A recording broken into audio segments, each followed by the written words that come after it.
E já começamos com informações ao vivo direto de Brasília. Hoje termina o prazo para a segunda turma do Supremo Tribunal Federal decidir se mantém a prisão de Paulo Henrique Costa, ex-presidente do BRB. O que temos nesse momento? Um placar de 2-0 para manter Paulo Henrique Costa preso. Vamos conversar com o Pedro Moreira, que vai trazer mais informações para a gente sobre os votos que ainda faltam. Estamos falando aí de 2 ministros que ainda não votaram.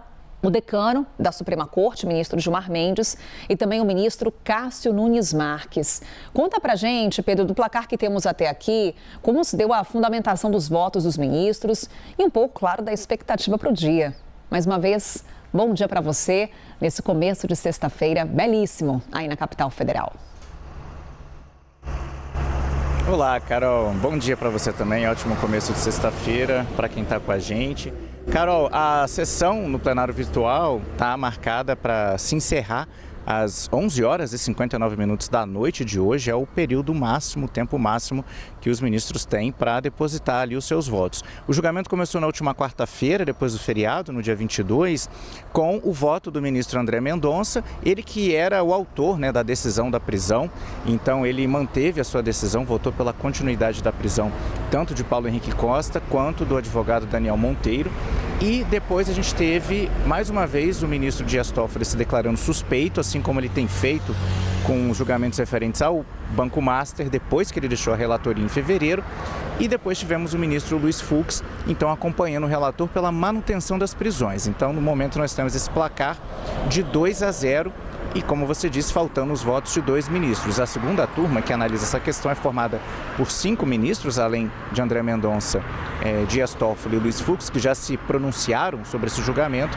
A gente aguarda os posicionamentos do ministro Cássio Nunes Marques e Gilmar Mendes.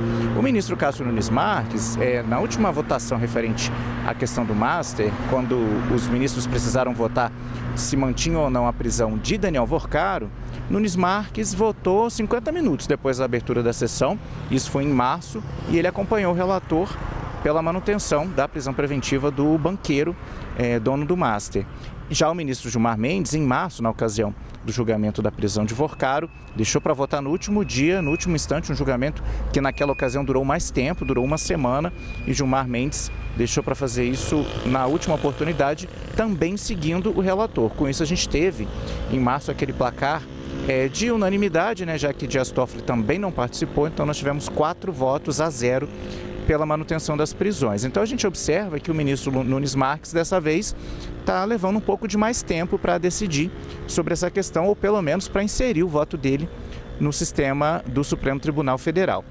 E a gente lembra, Carol, quais são as acusações? Paulo Henrique Costa chegou a ser afastado lá na primeira fase da Operação Compliance Zero, em novembro do ano passado, mas não, e também passou a cumprir medidas restritivas, medidas cautelares, mas na ocasião a prisão dele não foi solicitada. Depois que a perícia foi feita nos dispositivos eletrônicos apreendidos durante as diversas fases da Operação da Compliance Zero, nós tivemos a última fase deflagrada agora no mês de abril, a 4ª fase, na qual Paulo Henrique Costa foi preso acusado de ter negociado com Daniel Vorcaro o pagamento de propina em torno de 146 milhões de reais, justamente para viabilizar os negócios que o BRB, o Banco de Brasília, o qual Paulo Henrique Costa presidia, com o banco de Daniel Vorcaro, o Banco Master. A gente lembra que o BRB adquiriu uma série de carteiras de ativos do Master, valores que passaram dos 12 bilhões de reais, em operações que são investigadas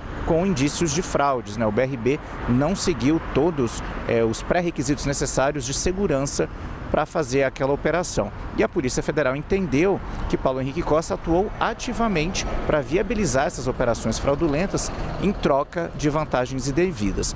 O advogado Daniel Monteiro, que é um advogado que atendia Daniel Vorcaro, ele foi preso também, junto com Paulo Henrique Costa, na 4ª fase da Operação Compliance Zero, acusado de ter viabilizado a operação financeira, o esquema necessário para transferir esses valores para Paulo Henrique Costa por meio de empresas de fachada, uma série de triangulações para ocultar o patrimônio desses valores que foram transferidos por meio de imóveis de luxo. Dos 146 milhões negociados, Paulo Henrique Costa teria recebido pelo menos 74 milhões. Então essas são as acusações, Carol, e os ministros vão precisar decidir se mantém a prisão com as justificativas dadas pelo relator, que são principalmente quais? Que Paulo Henrique Costa e Daniel Monteiro poderiam continuar agindo para atrapalhar as investigações, que eles continuavam negociando, conversando com Daniel Worcaro, mesmo depois da primeira fase da Compliance Zero, e por isso, então, a Polícia Federal pediu,